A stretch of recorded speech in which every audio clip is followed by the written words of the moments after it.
Bueno, amigos, así estamos ya aquí con el general Patricio Carrillo. Vamos a hacer una conexión a nuestra querida Quito.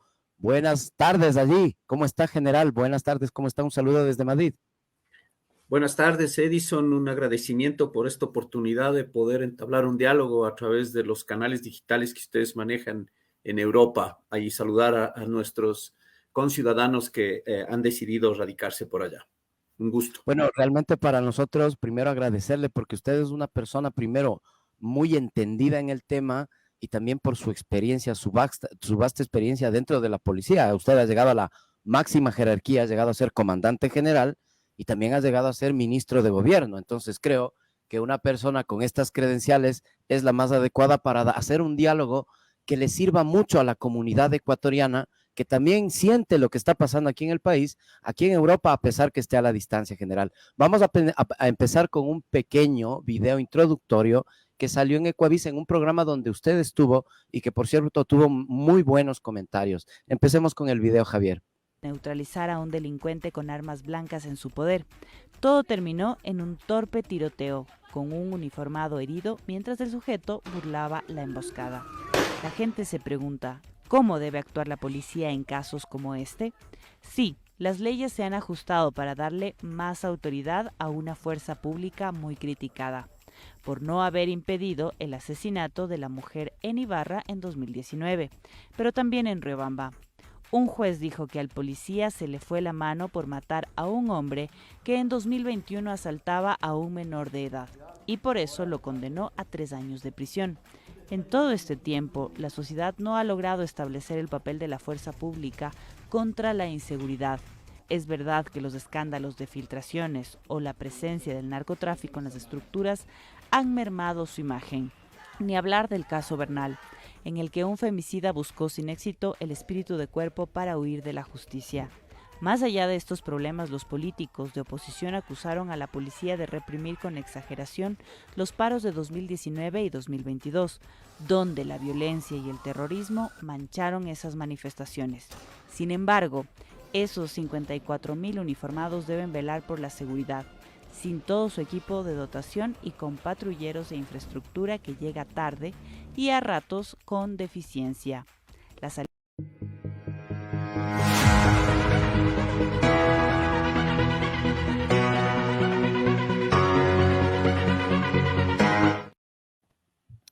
Bueno, general, este fue un video que elaboró Ecuavisa, un programa donde usted participó, y nosotros, bueno, quisiéramos primero preguntarle cuál es el estado de la seguridad en el Ecuador. Empecemos por ahí, general. En el programa que vi de Ecuavisa, usted hablaba de que hay una estructura paraestatal, paralela al Estado-nación que somos, la República, que intenta, o sea, intenta quitarle lugar, digamos así. ¿Y cómo sería esa estructura y en qué ámbitos está operando, general? Bueno, nuevamente el agradecimiento, Edison, y una corrección. La función que yo cumplí en el gobierno no fue de ministro de gobierno, fue de ministro del Interior.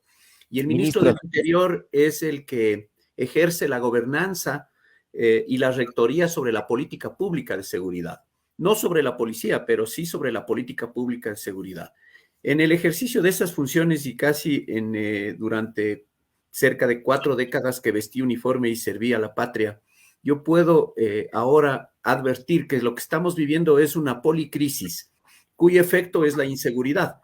Esta policrisis obedece a un sinnúmero de elementos, entre esos indiscutiblemente lo político, lo económico, lo social, lo ambiental inclusive, lo legal. Y también yo creo que el COVID-19 dejó algunas secuelas en todos estos temas. ¿Cuál es el impacto que tiene ya? Yo advierto al menos 3 elementos. Primero, hay un desequilibrio de poderes. Hay que restaurar en el Ecuador el equilibrio de poderes, y no solamente entre los poderes del Estado, no solamente entre el Ejecutivo, Legislativo y Judicial, sino también inclusive ahora en un poder fáctico que existe, que es el poder económico del crimen organizado, que a través de diferentes mercados ilegales entra a competir con el Estado. Y en esa competencia con el Estado va corrompiendo, va generando impunidad, va generando ingobernabilidad y va generando un debilitamiento de las instituciones. Entonces, me parece que un trabajo político fuerte que hay que hacer en el Ecuador, primero es generar un equilibrio de poderes. Y se necesita la generosidad de los partidos políticos, porque esto no es un tema ni de izquierda ni de derecha, este no es un tema de politización. La seguridad en donde está en juego las libertades y los derechos ciudadanos no puede ser un tema politizado. Tiene que ser un tema ausente de esa dimensión, pero que sí merece el diálogo nacional para construir una política pública que atienda todas estas demandas.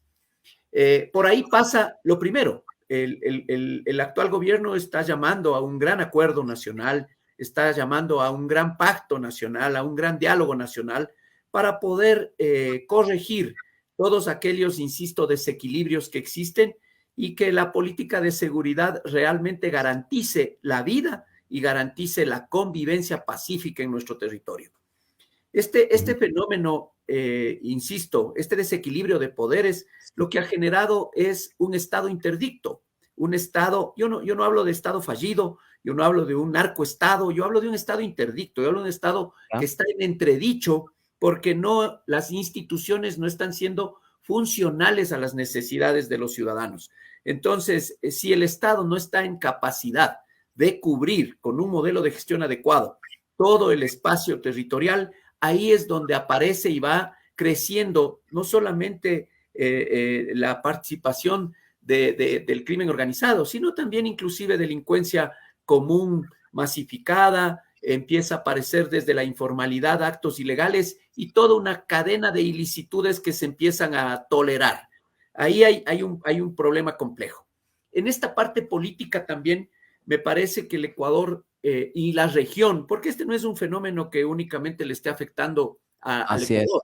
Este es un tema global, este es un tema mundial, que en América Latina está mucho más acentuado por la presencia de dos países que son los mayores productores de cocaína, por la riqueza ambiental que tiene la región andina también en temas de minería, y que ahora la minería ilegal se ha convertido en una industria casi con el mismo rendimiento financiero del narcotráfico, por la presencia de esta antipolítica que ha hecho que muchos ciudadanos busquen opción a través de una migración riesgosa o a través de redes de trata de personas o de tráfico ilícito de migrantes, de salir con grandes pagos, con grandes sumas de dinero. A eso se une también el contrabando, el tráfico de armas, el tema de la tala y la deforestación de fauna y flora exageradamente explotada en el país, que genera, insisto, altos rendimientos. Y por nuestra condición de dolarización, que sirve también como un mecanismo de lavado de activos. Entonces, esto ha generado una ingobernabilidad planificada. Por eso es que sufrimos en América Latina muchísimo de esto. Los gobiernos... Planificada. Esta palabra me ha dicho general, planificada. Es que es una ingobernabilidad planificada y hay una tendencia, hay ciclos que nos mueven hacia la izquierda, que nos mueven hacia la derecha, pero con estas revoluciones alineadas al socialismo, me parece que ahí hay demasiado sesgo y demasiado desequilibrio. Entonces, creo que hay que trabajar muchísimo en la formación política de nuevos liderazgos. Ahí vamos a entrar, general. Usted tuvo una participación en el programa Políticamente Correcto y me parece que esta parte que usted participó es la más destacada. Vamos con el video, Javier, donde vamos a pasar al segundo tema en este punto. Viviendo en el Ecuador, esta maquinaria de producción de violencia obedece a una redistribución del poder a través de la fuerza.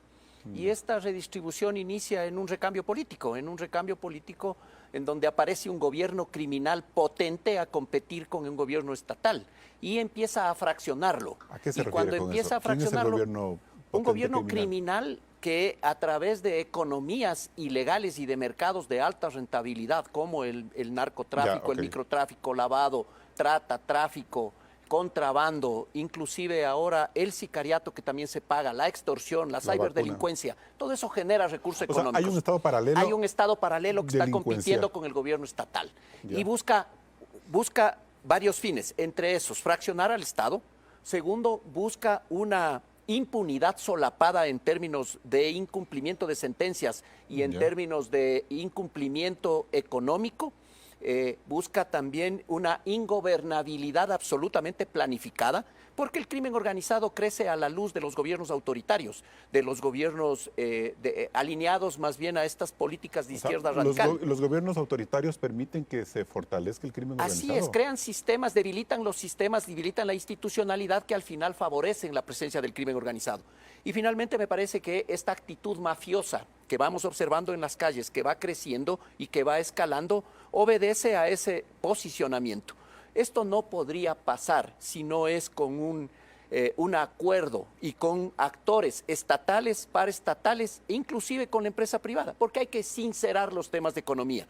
La economía ilegal está presente ya en la formalidad en el Ecuador, y si no sinceramos eso, pues simple y llanamente veremos esta escalada de pero violencia. usted lo que dice es que el Estado formal es el que tiene que llegar a nuevos acuerdos ya. El Estado tiene que cohesionarse primero. O sea, ¿eso qué significa? Justicia, asamblea, políticos, élites, todo. Todos, Ya. desde los ciudadanos, Ahorita desde lo hay que hacer apolítico, eso. desde la familia, desde el barrio, desde la escuela, desde la iglesia, todo el mundo tiene.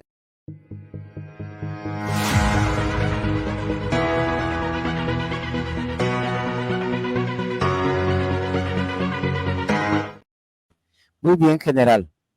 Hablamos de una estructura, no estamos hablando de un grupo de delincuencia normal.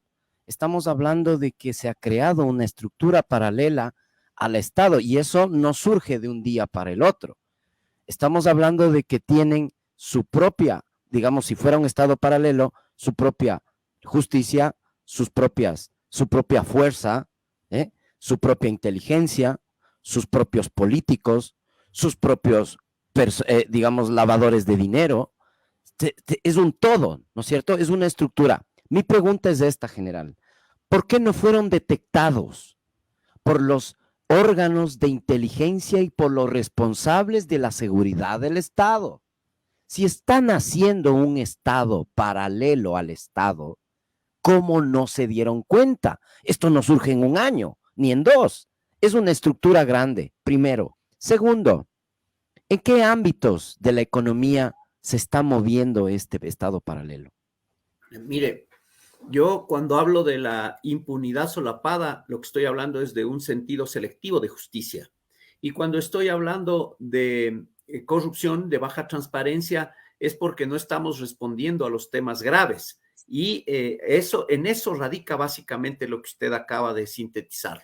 Hay una ausencia de planificación indiscutible que ha creado condiciones favorables para el fortalecimiento de los grupos de delincuencia organizada y del crimen organizado, que genera economía, que compite, que inclusive está presente en los procesos electorales. Esta ausencia de planificación lo que ha hecho es desnaturalizar instituciones. Y una de las instituciones que más se ha desnaturalizado es el sistema de inteligencia. Y tomemos en cuenta algunas políticas. Por ejemplo, ¿de dónde se provee? ¿Cómo hacemos análisis de data? ¿Cómo obtenemos la data? ¿Cómo a esa data le procesamos para transformarla en inteligencia? Teníamos la cooperación internacional, pero por la política de soberanía se decidió quitar la base de Manta con toda la capacidad tecnológica que eso servía para la protección del espacio aéreo y del espacio marítimo. Y cuando vemos los mercados ilegales, tenemos que ver el sistema multimodal por el cual se transporta. Y decimos, la mayor cantidad de mercadería ilegal, ¿por dónde se transporta? ¿Por aire o por agua? En su gran mayoría por agua, a través de contenedores.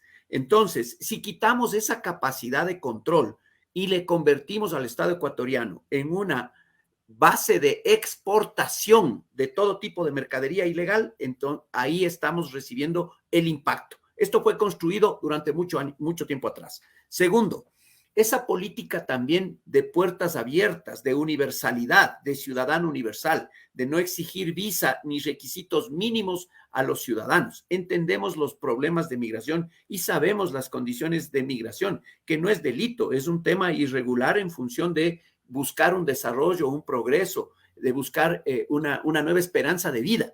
Sin embargo, eso también a nosotros nos afectó con la presencia de organizaciones multicrimen de carácter internacional.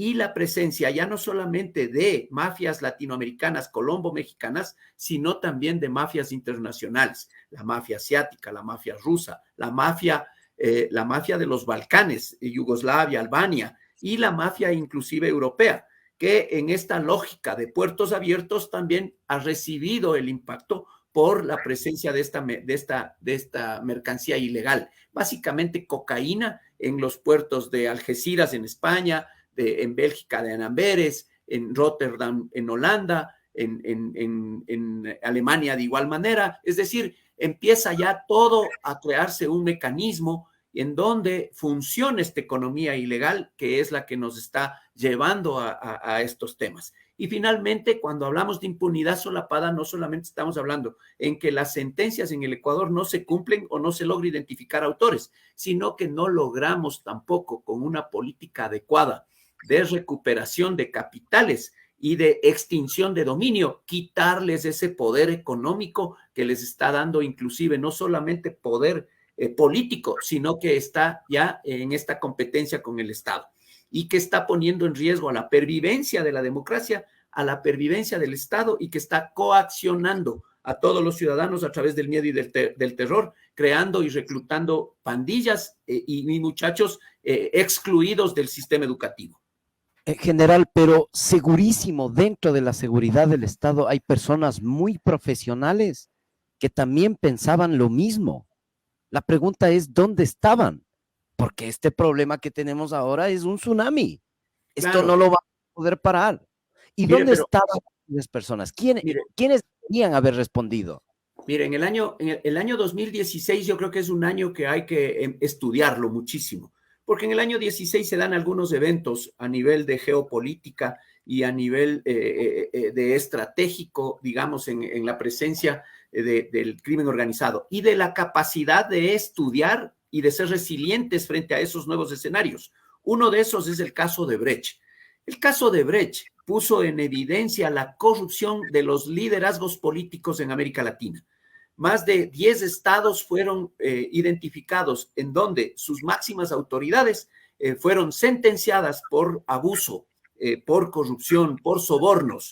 En el caso del Ecuador es conocido y tenemos nosotros a las máximas autoridades en calidad de prófugos o algunos que han cumplido sentencia. No hemos estudiado muy bien el impacto del caso de Brecht, pero ahí hay un mecanismo de impunidad y es un mecanismo que vino debilitando ya. En segundo lugar, en ese mismo año se da la captura del famoso narcotraficante Chapo Guzmán en la Ciudad de México y en Estados Unidos. Y ese proceso que ha durado todo este lustro termina con una sentencia de por vida. Pero lo que hace es atomizar la presencia de las organizaciones criminales con sus brazos armados en los territorios en donde la cocaína tiene que circular. Recuerden ustedes que desde el año 2018 en Colombia viene incrementándose la capacidad de producción, pero en el año 2016 también se firma el acuerdo de paz y eso fragmenta a los grupos de guerrilla que mantenían un control y una hegemonía sobre los cultivos en ese país. Y esa fragmentación crea disidentes que derivan ya en actos de terrorismo en el Ecuador, como en el año 2018, la muerte de 3 periodistas y la explosión de un cuartel de policía en el Cantón San Lorenzo, en la provincia de Esmeraldas. Paralelamente, nosotros, ¿qué veníamos haciendo? Cambiamos y esta desnaturalización del sistema de inteligencia. En el sistema de inteligencia eliminamos la unidad de inteligencia, la unidad especial de inteligencia en la Policía Nacional, de investigaciones especiales, la UIS, y creamos un sistema de inteligencia política. Y ese sistema de inteligencia político desnaturalizado terminó haciendo cosas diferentes a la inteligencia criminal, a la inteligencia estratégica. En esta cantidad de conflictos y de problemas se une una catástrofe que también se vivió en el año 2016, que fue el terremoto de Pedernales, en donde las capacidades del Estado se trasladaron a atender esa emergencia, es decir, Fuerzas Armadas y Policía. Y eso obligó a que un grupo hegemónico, como son los choneros, se expandan en todo el territorio nacional, porque ante la presencia de del Estado en esta provincia y en estos cantones por el terremoto, ellos migraron hacia otros lugares y abrieron nuevas rutas por carretera en el país para el traslado de las mercaderías. Y paralelamente, en ese mismo año 2016, se da el atraco más grande de la historia del país, el robo de 950 millones de dólares al Instituto de Seguridad Social de la Policía Nacional, con lo cual viene a desmoralizar y a crear una sensación de indefensión en la Policía Nacional.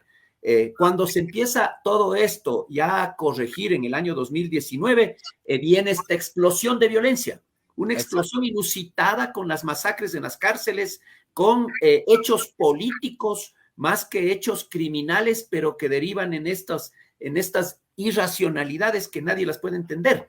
Y luego, sin embargo, a pesar de todas estas complicaciones, el año 2021, el Ecuador termina con la tasa de homicidios de 7.1. Es decir, no crece el homicidio, sino manteníamos un dígito y estábamos contra tendencia. Es a partir de que se posesiona el presidente actual que empieza a dispararse la violencia. Entonces también nos preguntamos qué en este recambio político, qué hizo que los ecuatorianos nos convirtamos en mucho más violentos. Y miramos el perfil de los sicarios y vemos que 20 años atrás fueron excluidos del sistema educativo y ahora están mirando como una opción el participar en estas organizaciones de pandilla y de fuerza. Ahora, verá, general, el tema del ISPOL, hemos hecho dos programas, con Renato González. Y él dijo una frase que también le comentaba el otro día Carlos Andrés Vera: todo tiene que ver con todo, nada es casualidad. Esto creo que es muy importante. Partiendo de esta frase, vamos a hacerle una pregunta directa, general. Usted fue ministro del Interior y fue comandante de la policía. Si estamos viendo que se ha tejido una estructura, si estamos viendo que se han hecho grandes movimientos como es un atraco de 900 millones de dólares, no se hace de la noche a la mañana. Tiene que haber un entramado de delincuencia de cuello blanco que tenga extensiones de gente muy técnica y que esté dentro del poder estatal, ¿no? La pregunta es directa, general. ¿Usted cuando estuvo ahí notó, vio o supo de la relación del crimen transnacional con organizaciones políticas o sociales? Mire, la Policía Nacional es una profesión que le permite a uno ir atendiendo y creciendo y comprendiendo los fenómenos. La mayoría de los policías están enfocados en su misión constitucional y ese fue el caso nuestro. Sin embargo, cuando yo llegué a tener comprensión sobre el tema, ya en la jerarquía de general y ejerciendo la función de comandante general, fui uno de los que puso la denuncia, junto a la ministra de Gobierno de ese entonces y al director del Instituto de Seguridad Social. Los tres somos los que pusimos la denuncia y a los tres la venganza de estos poderosos nos ha costado muchísimo. Nos ha costado en términos de legitimidad, nos ha costado en términos del cargo y función que hemos sido removidos rápidamente, porque en la práctica este no es un tema de dos ambiciosos con uniforme, este es un tema en donde participó la élite política del país, y ahí viene nuevamente esta impunidad solapada. En el Ecuador camina con una lentitud el proceso legal, que de no ser por el apoyo internacional de otros estados como Estados Unidos, no hubiésemos alcanzado lo que se ha logrado. Sin embargo, también se hizo y se ejerció la presión para la devolución de 300 millones de dólares que se encontraban en una cuenta en el Banco Central a nombre de estos terceros a quienes ya se les acreditó los bonos. Esa recuperación de capitales, esa nuevamente posibilidad de devolverle un poco de los recursos robados, también le devuelve dignidad a la policía. Entonces, este es un tema que lo manejaron, insisto, desde un grupo muy pequeño, pero indiscutiblemente con alto poder en todas las esferas, en todas las instancias del Estado. Caso contrario, imposible que se hubiese dado. Pero usted sabe o sospecha que hay infiltración de este crimen organizado en las organizaciones políticas y sociales. Pero claro, ¿sí? esto no pudo haber sido sin la autorización de muchos que en ese momento ejercían cargos públicos, altos cargos públicos. Ahí hay un tema que, bueno, la justicia lo irá develando, pero en la práctica son los fenómenos que han contribuido a que el Ecuador hoy tenga la peor crisis de seguridad, que el Ecuador hoy se encuentre ante una grave situación que está afectando no solamente a la integridad física de las personas, sino que, insisto, ya empieza a afectar a la pervivencia del propio Estado. Estamos metidos con dineros ilegales en temas en procesos electorales, estamos, yo creo que comprometidos actores estatales y paraestatales sin que logremos ejercer un control sobre la corrupción. Hay que crear una política de contrainteligencia fundamentalmente para depurar las instituciones del Estado. Hay que trabajar muchísimo en el fortalecimiento de las instituciones. Hay que trabajar en esta cohesión social, porque el crimen organizado lo que busca es fragmentar al Estado. En la medida en que más lo fragmente, menos capacidad de respuesta existe y va en un constructo criminológico creciendo los problemas para los ciudadanos. Pasamos de delincuencia común a una masificación de la delincuencia, del asalto y del robo ya con violencia, luego a mecanismos extorsivos, a sicariato, y ahora ya estamos viviendo expresiones de terrorismo menor. No queremos que esto siga escalando. Creo que es el momento de unir, de articularse. Creo que es el momento de unos nuevos liderazgos también en el país, porque en caso contrario esto va a irse degradando mucho más. Vamos al final, general, a dar un poco ya las recomendaciones y digamos un poco la síntesis de la conversación. Hay otro momento que también vamos sumando a esta frase, ¿no? Nada es casual, todo tiene relación con todo. Y otra frase de Carlos Andrés Vera, operación, que me gustó. En octubre del 2019 hubo una protesta social. Eso estamos todos de acuerdo. Que hay un conjunto de ecuatorianos que viven en una condición totalmente pauperizada. Todos estamos de acuerdo, porque las personas que nos hemos ido del Ecuador no nos hemos ido porque en España hay paellas, nos hemos ido por cuestiones económicas para sacar adelante al país, para buscar oportunidades a los hijos que no se les puede dar en el país. Y vemos que después de tener el segundo boom petrolero y de tanta publicidad y revoluciones, los problemas graves que tenía el Ecuador se mantuvieron. Ahora, general, nadie niega esa realidad social. Nadie aquí va a intentar que el pueblo no tenga ese derecho sustancial, que es el derecho a reclamar. Pero esas manifestaciones no fueron solamente unas manifestaciones. Hubo una participación general de unas organizaciones que operaron a espaldas de los protestantes y que no iban precisamente con una pancarta. Estaban coordinados, tenían logística, tenían comunicaciones, tenían estrategia, tenían un relato y aplicaron una violencia desmedida que nunca habíamos visto en el Ecuador. Yo estudié en el Colegio Mejía, general. Yo sé lo que es irse de bullas. Yo sé lo que es cuando los policías van con el trucutú y tiran gas, pero nunca a un ecuatoriano de mi colegio se le ocurrió y disparar a los policías o hacer un cohete artesanal que le pueda partir la pierna a un policía. En estas manifestaciones, general, ¿qué pasó? ¿Qué hubo ahí? Esta es una gran pregunta. Hay un documental de Carlos Vera también que deja entrever que no fue únicamente protesta social. ¿Quién estuvo detrás y qué querían, general? Mire, la protesta social es un derecho que lo consagra la Constitución y que está garantizado. Y yo creo que cuando hay medidas impopulares y cuando un gobierno inclusive puede estarse equivocando, es un llamado para enmendarlo. Pero lo que sucede aquí no es un tema que tenga que ver con una necesidad de modificar una política. En el caso del 2019 fue el pretexto de el tema del subsidio a los combustibles, que se estaba debatiendo y se estaba conversando. pero en la práctica lo que había es un mecanismo para terminar con la democracia y acabar con un gobierno, porque lastimosamente yo creo que nos falta integridad, y sin integridad no puede haber integración, sin integridad política. Y esa falta de integridad política es la que no nos permite cohesionarnos, porque hemos polarizado tanto el país en términos conceptuales de revolución, ideológicos, que creo que ahí hay una enorme manipulación y una enorme incomprensión, inclusive para llegar a estos momentos. Sin embargo, ellos mismos se develan. Hay un libro escrito por alguien de los participantes en este evento, que lo llamaron el estallido, y en el estallido develan claramente que lo que buscan es cambiar por la fuerza el gobierno. O sea, ahí hay una posición antidemocrática de captar el poder por medio de la fuerza, más allá de cualquier otro tema.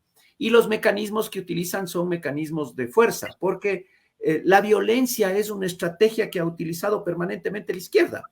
Nosotros miremos lo que ha sucedido en regímenes comunistas y vamos a ver que la violencia es el mecanismo para el imponer a través de fuerza. Esa es la estrategia que utilizan. Ya en este tema de cuidar su cosmovisión, se ha autorizado la creación de guardias indígenas. Hay este mecanismo también de protección de su cosmovisión de la naturaleza, y para eso aparentemente se crean, pero las guardias indígenas en la práctica aparecen únicamente como una primera línea frente a todo este mecanismo, cuando la policía lo que hace es por principio defender, y los atacantes, quienes caotizan, quienes generan todo este desorden, al final quieren mirarse como víctimas. Atrás de esto hay un plan político, indiscutiblemente hay una articulación política.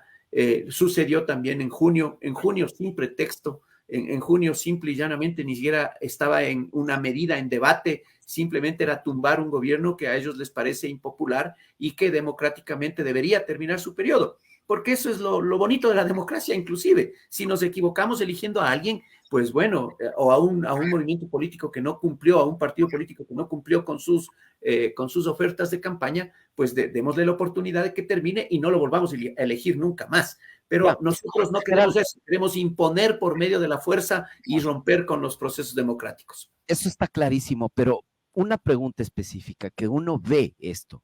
¿Quién estaba financiando el transporte, por ejemplo? Porque no es que solo era una camionetita de unos ecuatorianos que viven en el campo. No. Había autobuses, llegaban camiones, general. Alguien debe estar pagando eso.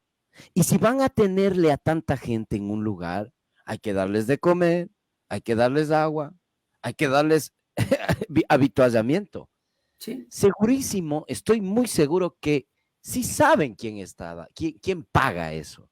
¿Quién paga eso, Mire, general? en esa desnaturalización del sistema de inteligencia también, lo que se hizo es poner sobre el debate público justamente esto. En las últimas manifestaciones nosotros decíamos, bueno, investiguemos dónde y quién está, porque bajo el concepto de las amnistías, ellos han llegado, si se tolera absolutamente todo lo que sucedió en octubre del 2019, ellos llegaban con la fuerza necesaria porque sabían que al final los únicos que se quedan con los juicios son los uniformados, pero que ahí la amnistía les iba a proteger. Pusimos sobre debate esto, que se investigue cuál es la capacidad de financiamiento y de dónde salen los recursos, y mucho más allá. Mire, las vías y todo el caos se genera en determinado territorio, pero hay otro territorio que no hay cierre de vías, no hay un mecanismo ahí, simple y llanamente se deja que fluya, pero toda la policía está enfocada en otro lugar, de tal manera que muchos de los mercados ilegales sigan funcionando. Entonces hay mucha gente interesada. Es bastante probable que los actores políticos sean utilizados, pero los actores criminales aprovechan muchísimo de estos espacios. Y no solamente el financiamiento que pueda venir opaco, poco transparente, que puede aparecer desde ONGs, que puede aparecer inclusive desde estos actores criminales, o que puede aparecer, como ellos dicen, de de la minga, de la posibilidad de que toda la sociedad aporte porque toda la sociedad tiene el descontento. Pero mire el rol de los centros de educación particulares, universidades que están en el lugar también, que se convierten en espacios de logística y de planificación de actos de caotización y de anarquía en el país. Entonces, todo esto me parece que hay que corregir y la única forma de corregir es mediante reformas a la ley. Yo creo que hay que poner límites, porque el actuar sin límites en la protesta social es lo que nos lleva a todos estos conflictos. Y después terminan con una mayoría, porque se cree que la democracia es hacer una mayoría en la Asamblea Nacional, se generan todos estos espacios de desequilibrio de poderes, que es el que estoy hablando yo, y este desequilibrio de poderes que es el que nos lleva a esta ingobernabilidad planificada. Claro, porque, a ver, yo comentaba aquí a un amigo español, le comentaba en general que en Ecuador habían incendiado la Contraloría, aquí se llama Tribunal de Cuentas. Y si usted aquí rompe un cristal de un edificio público, viene la Guardia Civil y le lleva preso. Peor si intenta prenderle fuego o saca a usted. Es que verá, en España, si usted intenta tener un fusil en su casa y amenazar a alguien, le mandan a los geos. Y usted en 15 minutos está en la comisaría con una condena. Pero claro, vimos allá que incendian la Contraloría, que levantan el pavimento y le pueden caotizar al país. En el último paro casi un mes, general. ¿Quién hace eso? Bueno, yo creo que... quienes saben de antemano, Edison, que van a tener la impunidad porque en la asamblea les van a amnistiar. Así de sencillo, quienes tienen esa fuerza y ese poder político para romper toda la regla y quienes a través del miedo y del terror generan todos estos espacios en deslegitimidad, digamos, de las libertades y derechos de todo el resto. Vamos a otra pregunta también que es importante. Su salida como ministro. A usted la asamblea le llamó a un juicio político. Y en su discurso usted se refirió de que fue un personaje incómodo, de que no le toleraron que usted venía a un poco abrir las ventanas. ¿Quiénes eran estos que no le toleraron y por qué? Mire, el presidente me invitó a ser parte del gabinete y yo miré como un espacio de oportunidad. Y en los 5 meses y un poco más de días que pude ejercer la función, terminé con 4 juicios políticos. 4 juicios políticos, más de 300 comparecencias en la Asamblea Nacional. Entonces, resulta que uno ya venía incomodado por algunas acciones anteriores. Por ejemplo, el operativo en Buenos Aires para desalojar 5,000 mineros ilegales en la provincia de Imbabura. Por ejemplo, el paro de octubre. Por ejemplo, la denuncia y recuperación de los capitales del ISPOL. Todo eso generó en una gran cantidad de actores políticos un acto incómodo. Yo creo que inclusive al interior del gobierno se incomodó porque nosotros veníamos a construir una política de seguridad, insisto, una política que garantice la vida y la paz, una política en donde se empiece a ser disruptivos con esta disputa que existe en la economía ilegal y la presencia de esta economía ilegal en los aspectos formales, una presencia agresiva de estos actores que están medrando de la economía ilegal y que a través de actividades de multidelito y de multicrimen están creando todo el miedo y el terror. Detuvimos a una organización criminal que manejaba $45 millones encaletados en su casa, que tenía contratos con municipios y que a través de esa contratación pública financiada por esta organización se creaba un estado de bienestar también y que al final nadie sabe cómo luego la municipalidad paga esas obras a todos estos lugares, ¿no? Entonces, ¿qué organización es, general? La de Norero. Que luego lo liquidaron en el centro penitenciario y que ya no se dijo nada más. Entonces, imagínese, ahí uno mira indiscutiblemente que yo estaba en el radar de todos de estas mayorías, digamos, que se arman en la Asamblea Nacional. Y claro, el pretexto podían haberlo tomado cualquiera. El pretexto era que no hemos logrado nosotros, que nosotros somos los culpables de la escalada de violencia, cuando, insisto, más bien lo que se logró es una contención. Luego de mi salida, casi se duplica otra vez la tasa de homicidios, pero ahí ya no hay una persecución política, porque era al ministro que ese momento se encontraba, era la persona. Entonces, me parece que ahí hubo también una mala apreciación por parte del presidente. No sé qué información él recibiría luego del caso Bernal, y también hay una acción concertada, permanente, de algunos medios de comunicación digital que le hacen juego a los intereses ilegales más que a los intereses democráticos. Esta forma de crear relatos, de crear narrativas, de posicionar ahí a través de medias verdades, de medias falsedades, de crear algunas historias, ficciones, de manipular la opinión pública, también lleva a que las debilidades del liderazgo le tome algunas decisiones.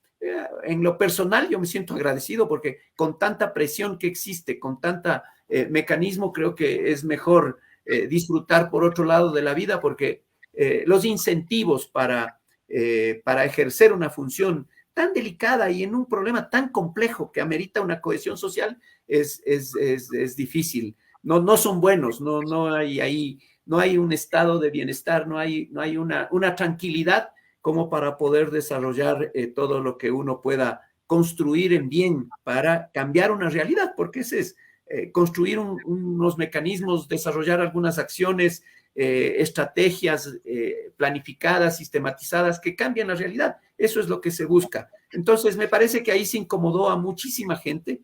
Ahí hay muchos más temas. Creo que la misma policía implotó el mando policial cuando se empezó a hablar de una depuración real, que es lo que había que hacer.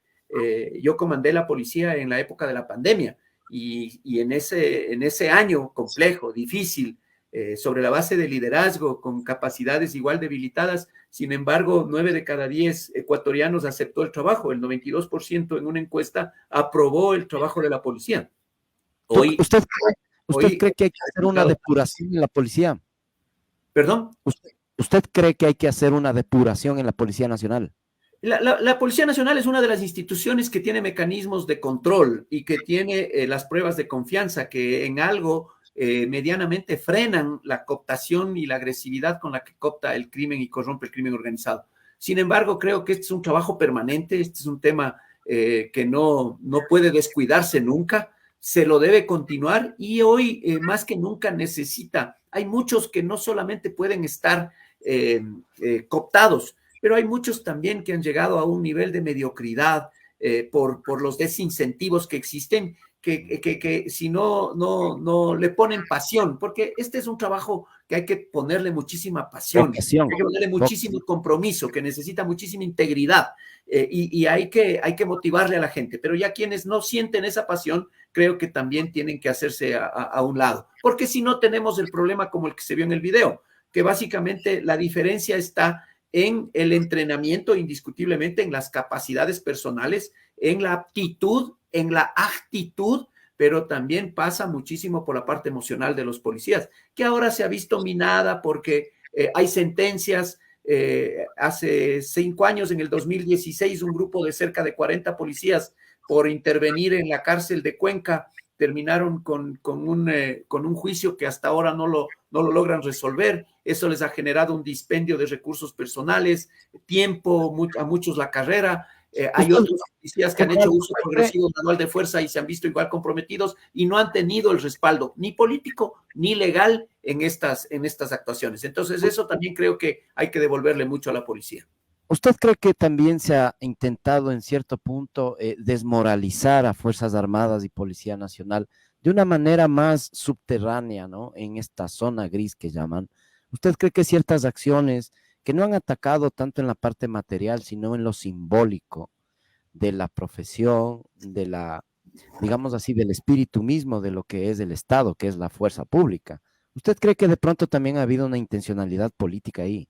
Sí, indiscutible. Yo creo que el mismo robo que se hizo al Instituto de Seguridad Social, la desatención, en términos de la política de defensa.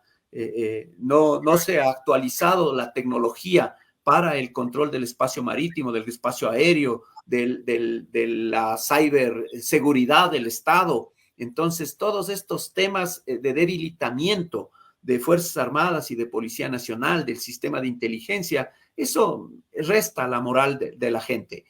No solamente necesita liderazgo, yo creo que es fundamental la motivación, insisto. El policía tiene que ser un ser humano absolutamente apasionado para poder proteger el bien jurídico más importante para todos, que es la vida de nosotros. Entonces hay que generar condiciones absolutamente favorables al interior de las instituciones como la Policía Nacional y Fuerzas Armadas. ¿Pero cómo? Dándoles garantías reales en términos políticos, en temas jurídicos y en temas de atender sus necesidades para el cumplimiento de su misión, lo básico.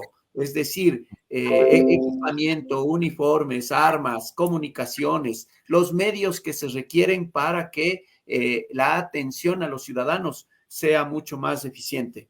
Ahí creo que hay también una deuda inclusive en temas de salud mental, porque por los problemas que se han venido acarreando, no se ha llegado a cubrir, digamos, un vacío que existe en los traumas que también van viviendo los uniformados.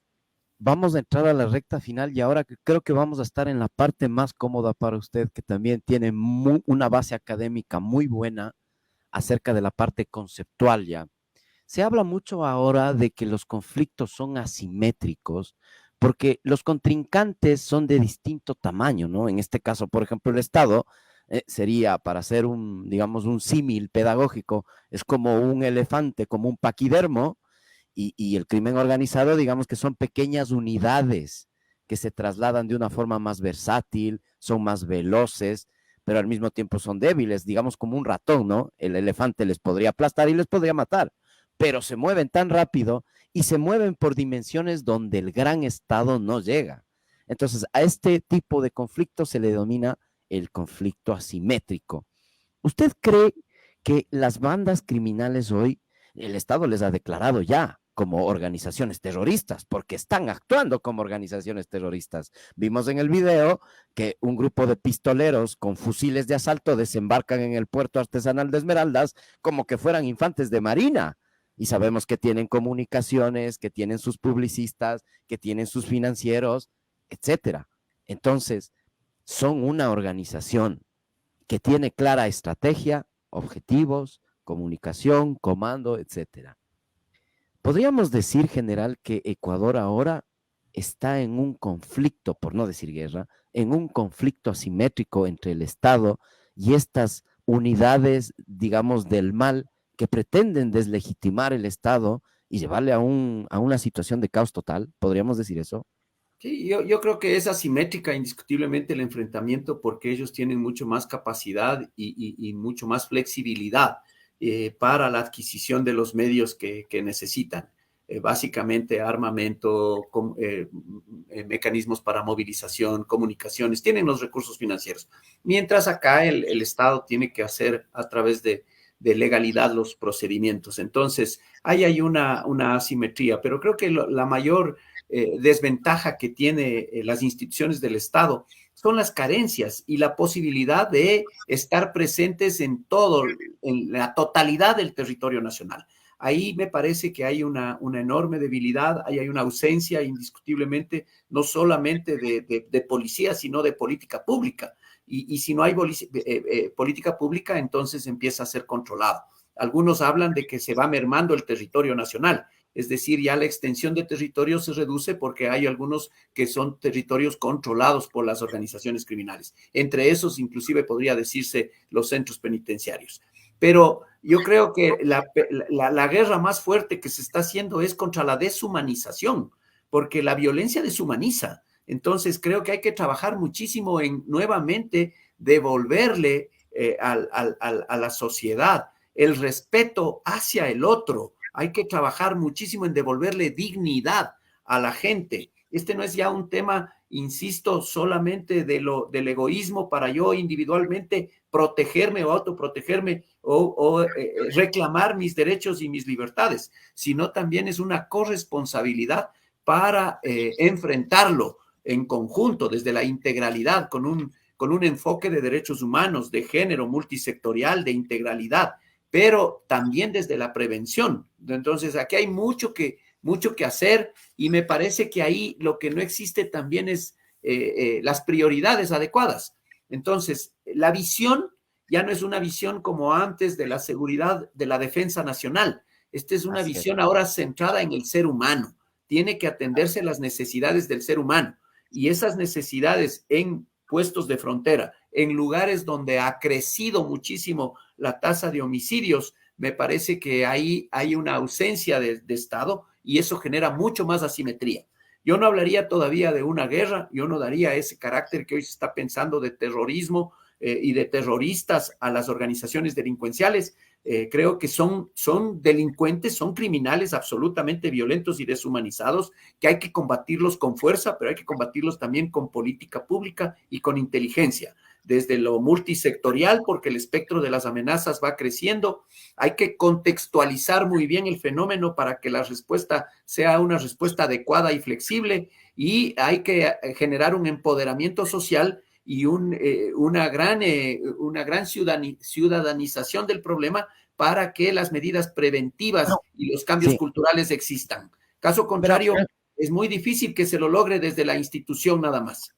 Eso yo creo que es, o sea, básico, ¿no? Que si el Estado no está, si no hay sanidad, si no hay educación, si no hay una buena carretera, seguro viene el cartel de Sinaloa, quien sea, y lo dan, lo proporciona. A ellos, y ellos son el Estado. En eso Así estamos es. totalmente de acuerdo. Pero, verá, general, ya a la situación de hoy, de lo que la gente está viendo, que están pidiendo vacunas en la ciudad de Quito, mire, no es de exagerar. Un amigo me acaba de mandar un WhatsApp hoy en la tarde, donde me cuenta que a su primo, por robarle en la universidad, le pegan un tiro con una 38. Y es algo que me ha sucedido a mí hoy, y las vacunas, y por ejemplo, lo que está sucediendo, la escuela de niños sicarios que han montado los albaneses, o sea, ¿me entiende, general? Y a esas cosas, hasta que reaccione este gran paquidermo que es del Estado, hasta que mueva estas estructuras de poder estatal, ¿no? Que es la educación, la sanidad, etcétera, hasta que suceda todo eso, general, ¿qué debemos hacer o qué deben hacer las personas que están al frente hoy de la seguridad? Bueno, ya, yendo a la parte metodológica. Lo estamos haciendo y la sociedad civil se está organizando. Hay un empoderamiento social ya. Yo he sido invitado a varias cámaras de la producción, a varios espacios en donde el liderazgo civil quiere ya plantear una propuesta con un proceso a mediano y a largo plazo al menos, que termine con la posibilidad de que estos mercados persistentes de violencia se vayan siendo mitigados y controlados, hasta lograr un cambio de conducta y un cambio de cultura también. Pero hay que entender nuevamente, yo creo que hay que contextualizar muy bien el fenómeno para que la respuesta sea adecuada y flexible. ¿Cómo podemos nosotros entender quiénes son los que nos agreden? Son los actores violentos que están en la calle, son delincuentes, son los corruptos estatales que también funcionan en la administración de justicia y en todas las organizaciones del Estado, son la presencia del crimen organizado, o son estos delincuentes que también de manera común se organizan y sin recursos empiezan a exigir plata en un barrio. ¿Quiénes prestan los servicios? ¿Cuáles son los proveedores de estos mecanismos? ¿Por qué hay tanto anonimato en el sistema de entrega de comida ahora a domicilio, en el delivery, en varios mecanismos? ¿Por qué los mismos actores estatales no pueden sacar del anonimato motocicletas y vehículos que circulan sin placas?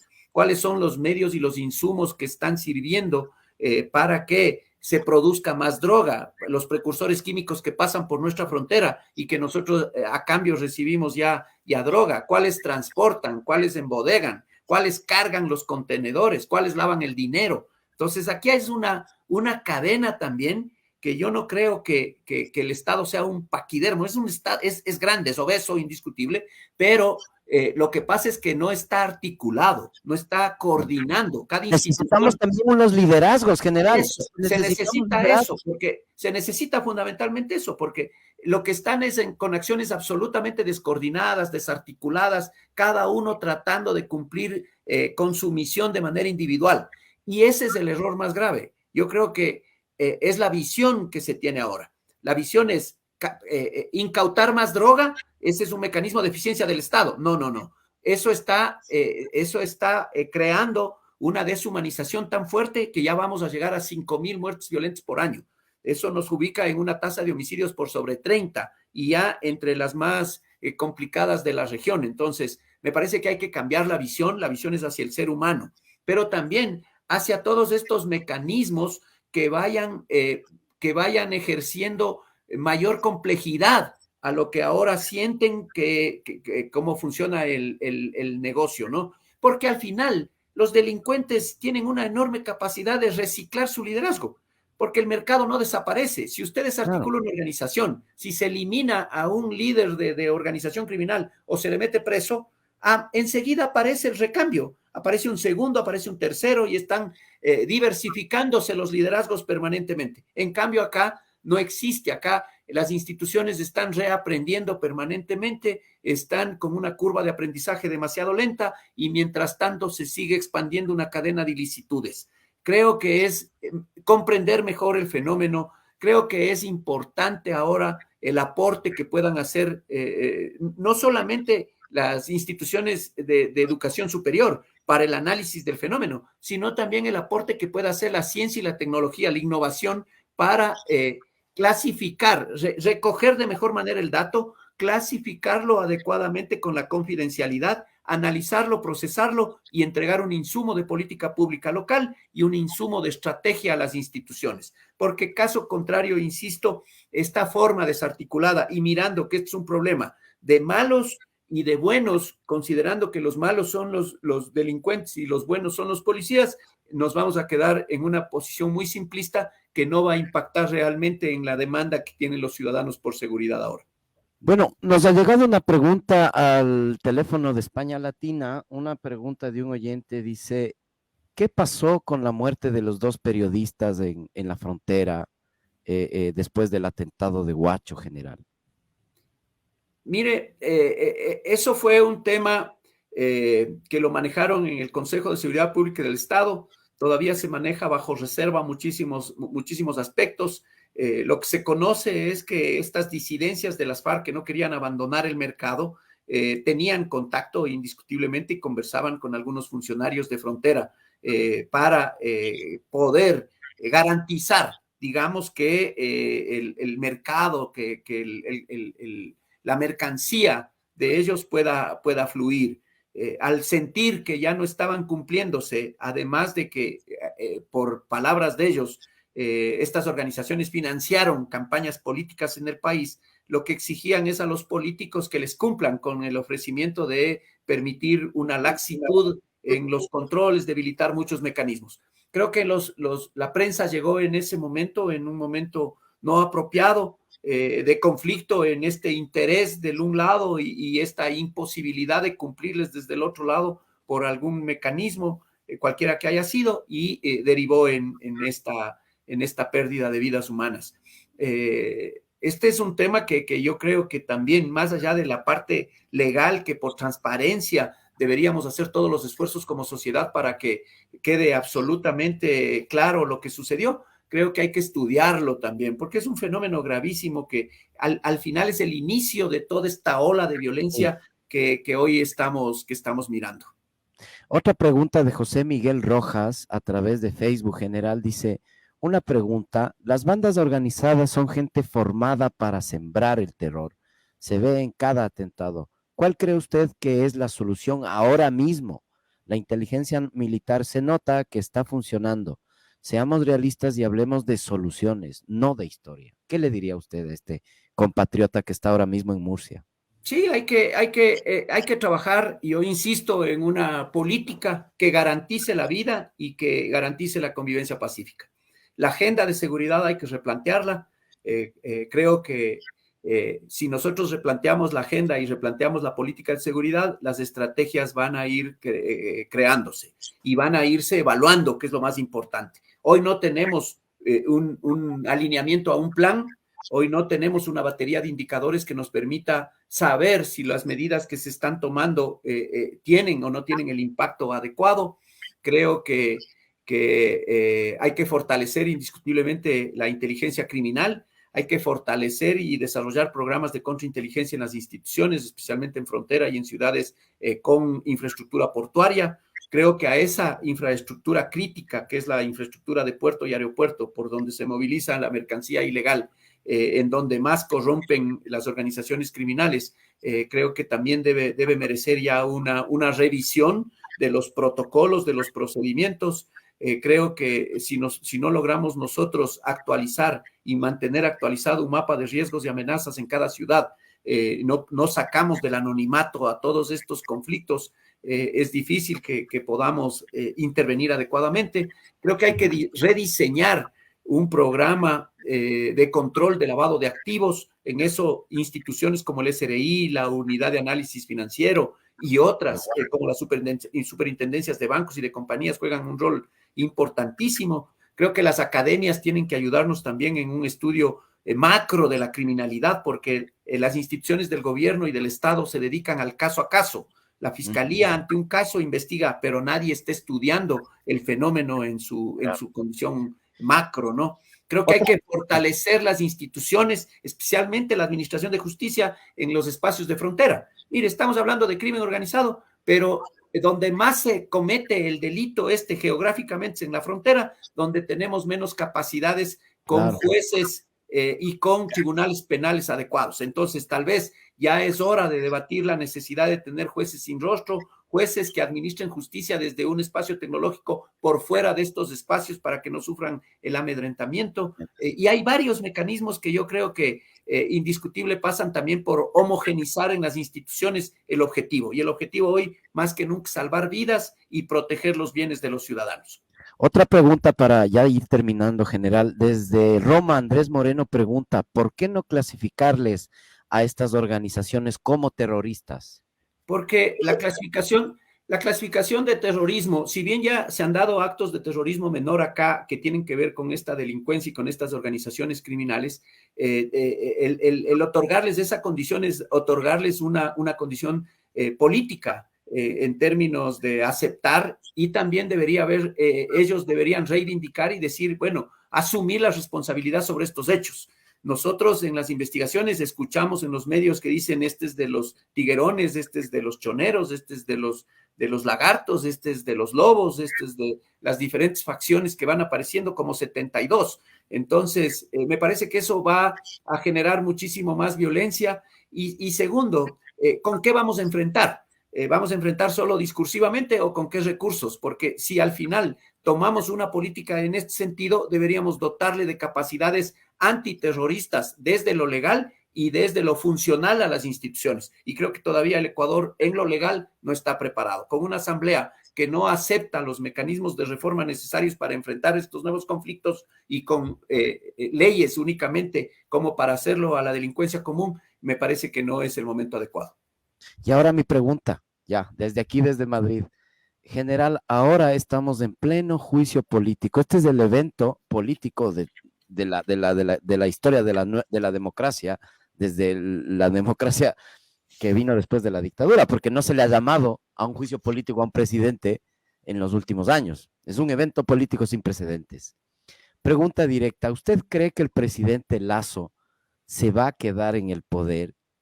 ¿Y cuál va a ser la reacción de los otros, del correísmo, de todas estas fuerzas que están ahí operando, que hemos dicho que no es coincidencia lo que está pasando? ¿Qué va a pasar? Porque amenazan también con volver a hacer otro octubre, a volver a hacer otra huelga. ¿Cómo es el futuro digamos, a corto plazo en el Ecuador, viendo el contexto en el que estamos, general? Mire, yo diría, y le contestaría con otra pregunta. ¿El problema real nuestro es una persona que gobierna o aquellas personas que no pueden vivir sin ser gobierno?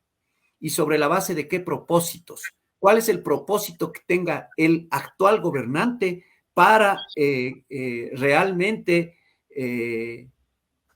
quedarse en las funciones. ¿Y cuál es el propósito de los otros? El propósito ya está claro desde hace muchísimo tiempo. Para unos es seguir esquilmando los recursos públicos a través de sobornos, de extorsiones y generando impunidad. Para otros, ejercer el control sobre las instituciones de control, básicamente sobre la Contraloría, sobre la Fiscalía, sobre las instituciones, para que todo quede igual en impunidad total. Y para otros, tal vez puede ser el ego, la vanidad. El momento en que el gobierno tenga como propósito centrado en el ser humano, cambiar la realidad que está viviendo hoy el ecuatoriano en términos de inseguridad, la desesperanza que tiene al ver que sus sueños no se los puede cumplir en este país y que estamos generando una nueva ola migratoria de ecuatorianos que están desesperados y que no encuentran acá ya propósito de vida. Ahí yo creo que el conflicto no va a cesar. Hay unos que no quieren dejar gobernar y que quieren volver a ser poder porque no pueden vivir sin ser poder. Ahí hay enfermedades, pero el propósito no es cambiar las realidades. El propósito es otro que no pasa por aquí y que ya ha quedado demostrado. Por eso, o puede ser por impunidad. y puede ser eso, claro. Por eso insisto yo, hoy más que nunca se necesita que en un acto de generosidad nos integremos, pero no puede haber integración sin integridad. Es fundamental el diálogo, pero el diálogo tiene que basarse en la confianza. Y la confianza debe crearse y generarse a través de una comunicación adecuada. Creo que es el momento de equilibrar los discursos, creo que es el momento de abandonar los odios, de abandonar las venganzas y trabajar en función de las necesidades del ecuatoriano y de construir a través de un gobierno un gobierno que pueda hacer negocio con todos y que pueda permitirnos un progreso y un desarrollo sobre la base de una paz positiva, no de una paz falsa, de una paz negativa, invisibilizando las violencias y los problemas, sino más bien superando culturalmente todas estas brechas de exclusión y de inequidad. El general Patricio Carrillo desde nuestra querida capital Quito. Muchas gracias, general. Hemos tenido un diálogo muy sustancioso. Yo desde aquí le mando un abrazo muy grande. Que sepa que los ecuatorianos que estamos en el exterior sufrimos con mucho dolor lo que está pasando, verá. Porque nuestro país podrá ser todo, general. Llegamos tarde, somos a veces que nos damos las vueltas, a veces nos perdemos un poco en las risas, pero nunca hemos sido un país violento, general. Yo al menos en el país donde me crié, yo no me crié con vacunadores, no me crié con masacres en las cárceles, no. Yo me crié en otro país, general. Vinimos hace muchos años y queremos que ese país que dejamos y al que le seguimos queriendo y con el que estamos conectados, porque allá están nuestras familias, no deje de ser eso. Y yo creo que verá la gente que está afuera, le quiere más al Ecuador, porque se quiere lo que no se tiene. Indiscutible. Extraña. Sí. Y creo que sí, hay que hacer una gran campaña, Home to Country. Yo creo que tu país es tu casa y tu casa hay que quererla. Claro. A tu casa hay que darle todo. Ahí viene la parte del país, ¿no? El paisaje ecuatoriano de los Andes, cuando uno se va, y seguro que usted también ha estado fuera, sabe que cuando uno vuelve, el paisaje es sin igual. El verde, los nevados, el olor a la comida, las risas de la gente, cómo somos los ecuatorianos de estar riéndonos, de estar relajados, tranquilos. Y yo creo que verá, si nos dejamos llevar por todo lo que está pasando, tal vez no volvamos a encontrar ese lugar. Tal vez ese lugar quede solo en el recuerdo. Y yo creo que verá que ese es un gran momento decisivo para la República ahora. Existencialmente decisivo. Y yo quiero aportar con un pequeño grano de arena, porque usted es una persona que ha estado al frente de algo tan complejo como es un ministerio. Porque no vamos a decir que el Ecuador es un país fácil. Por favor, eso debe haber sido muy complicado. Y yo creo que verá que si no levantamos esa parte de los ecuatorianos desde nuestro corazón, no vamos a poder actuar con la razón. Y si no podemos actuar con la razón, no vamos a ser inteligentes y metódicos para poder enfrentar lo que estamos viviendo. Entonces yo creo en este punto que todos debemos hacer un pacto desde el corazón para que la razón logre tener éxito, porque tiene que estar en convivencia ambas.